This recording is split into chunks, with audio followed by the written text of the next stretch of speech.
Buenas tardes a todos. Tras 5 años trabajando en Marruecos en proyectos de cooperación y de mejora de hábitat, si ustedes me preguntaran qué es lo más importante que he podido aprender como arquitecto trabajando en estos proyectos, les diría que quizás lo más importante es precisamente aquello que está fuera de la arquitectura, ¿no? Aquí estamos discutiendo en esta jornada sobre arquitectura, hábitat, pero yo lanzaría la pregunta un poco más arriba, ¿no? Y es una cuestión de cultura, una cuestión de civilizaciones y es una cuestión que es muy difícil de contar, ¿no? Para hacer un buen trabajo como cooperante hay que pensar con la sangre. En este tipo de encuentros hay que ir un poco más allá, ¿no? Y hoy que estoy aquí rodeado de gente que tengo mucho cariño y a que le debo mucho, porque me dieron la oportunidad de estar en Marruecos y aprender mucho como persona y como arquitecto, pues quería plantearle hacer un viaje, ¿no? Aquí salirnos un poco de nuestra ciencia y hacia la literatura, pero queriendo dejar constancia que esta parte más literaria es parte de la ciencia, ¿no? O sea, es parte de nuestro hacer como arquitecto. Y que si uno no está dispuesto a deconstruirse, no está dispuesto a tomar conciencia de quién es en ese encuentro con el otro, pienso que no es posible hacer una cooperación en equidad y en diversidad, que al fin y al cabo es lo que yo creo que muchos de nosotros pretendemos, ¿no? No somos ninguno ministros ni buscamos pues, el bien de nuestros gobiernos, sino que normalmente trabajamos en una cooperación un poco más pequeña, ¿no? Y el problema es que esto que les quiero contar no se puede contar. Y lo que les propongo es hacer un viaje, ¿no?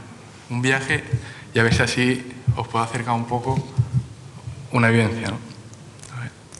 Vamos a poner un poco de música también porque hace falta la música, hace falta ambiental para poder salirnos de nuestro esquema, ¿no?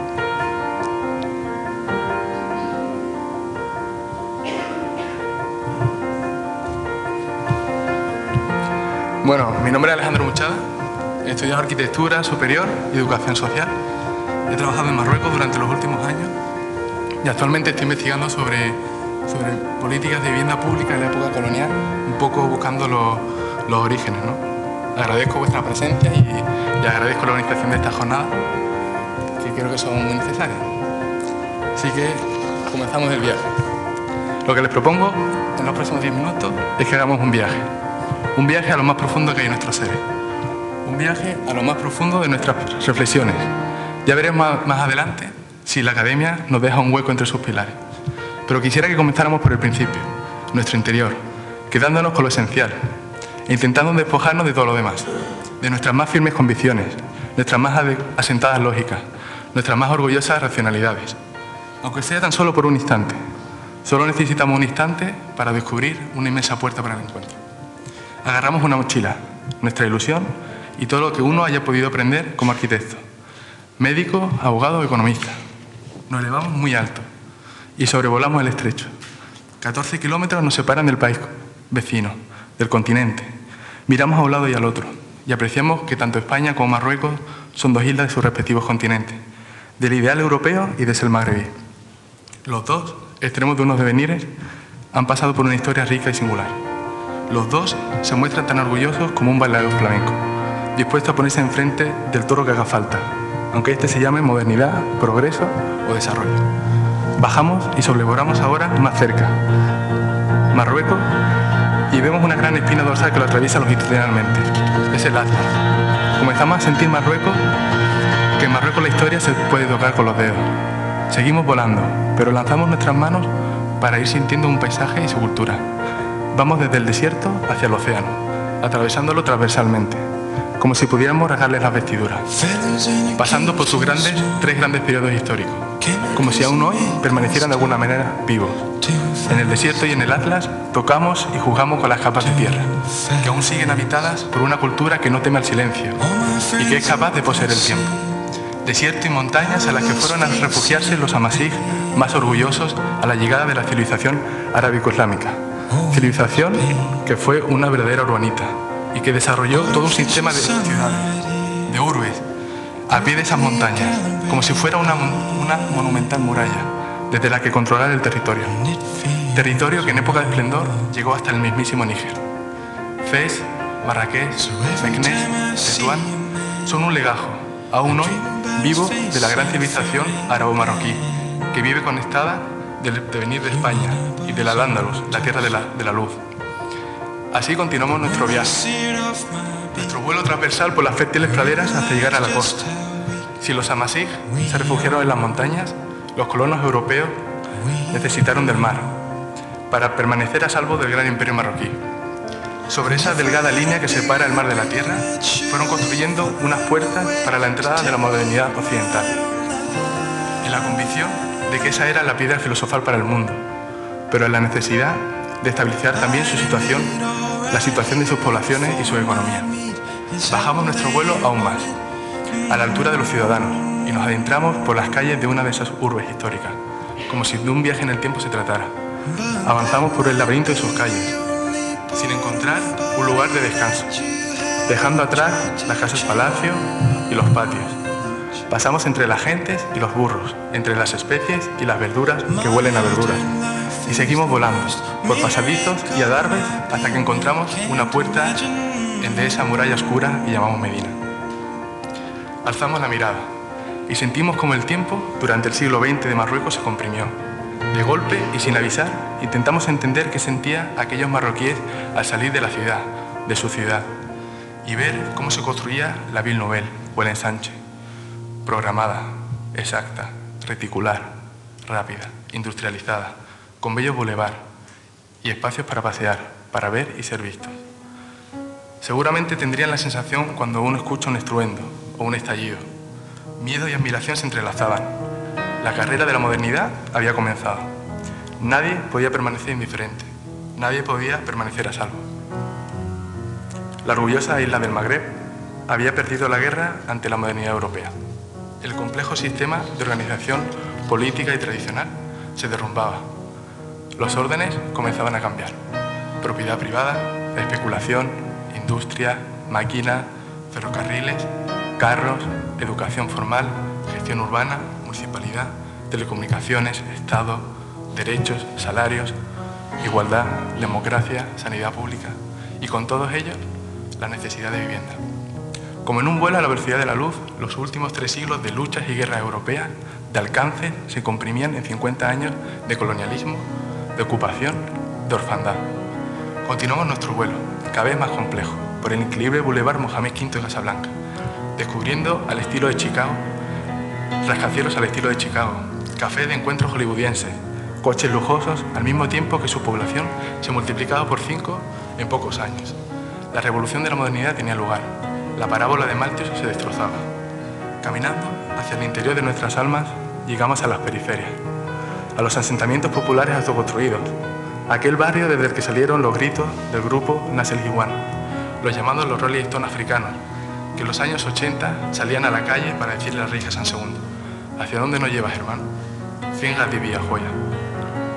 El Marruecos de hoy, con su complejidad social, cultural y política, con su extensa historia particular, con la superposición de sistemas legislativos tradicionales y modernos europeos, coránicos y afrancesados, de sistema de gobierno bicefal, con la mitad de designación real y la mitad de designación democrática, con una población arabo-bereber, 4 lenguas maternas, 5 si contamos con el hassaní saharaui, una sexta oficial, el árabe clásico, con la que se estudia, se enseña, se habla en público y se lee el periódico, y con una séptima, la francesa, con la que se aprende las ciencias técnicas, se elaboran informes, se redactan planes de urbanización y se habla de economía. En este Marruecos, ¿qué significa hacer ciudad? Vivienda, hábitat.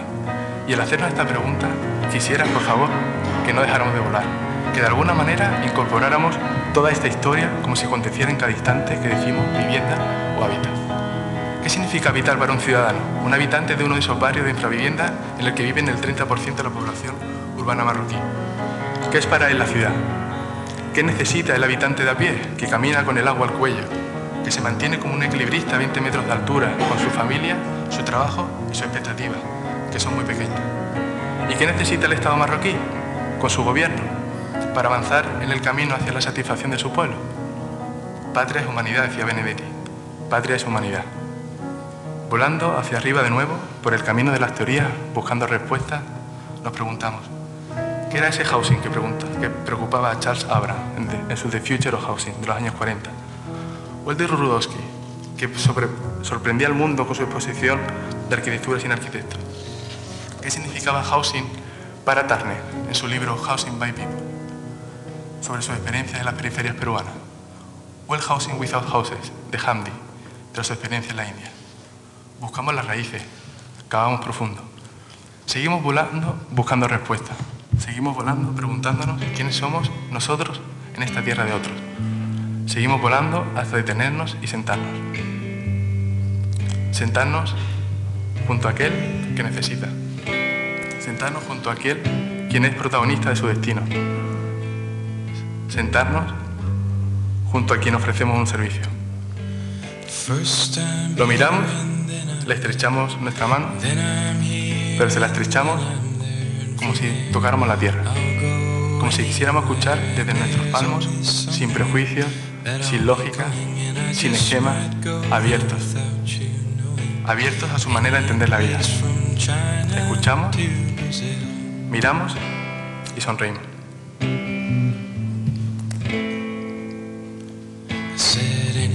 Cogemos nuestra mochila de viaje.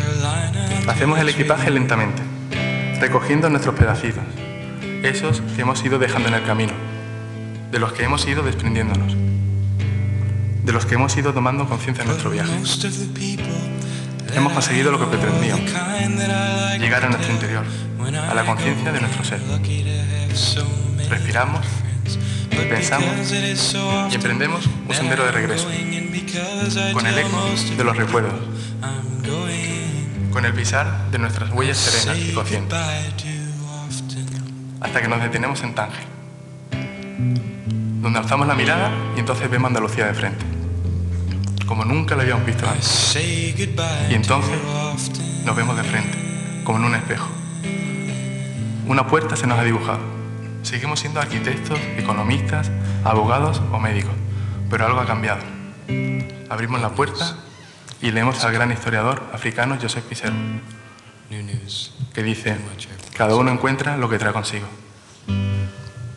Bueno, pues ese es el viaje que quería contaros y que me parecía que era el mejor regalo que podía ofreceros a vosotros y sobre todo a las personas que más quiero, que están aquí en el público, y que una reflexión que pienso que es necesaria y que coincido con muchas de las cosas que hemos comentado hoy en la sala, sobre todo aquellas que piensan en el volver, ¿no? En que la cooperación debe ser un viaje de ida y vuelta, no solo desde política, sino también desde las personas y desde la cultura, ¿no? Creo que cuando se dice que tenemos mucho que aprender, hay que decirlo de verdad. Y pues nada, aquí tenemos Andalucía de frente y aquí también tenemos muchas cosas para hacer. Eso es todo. Gracias.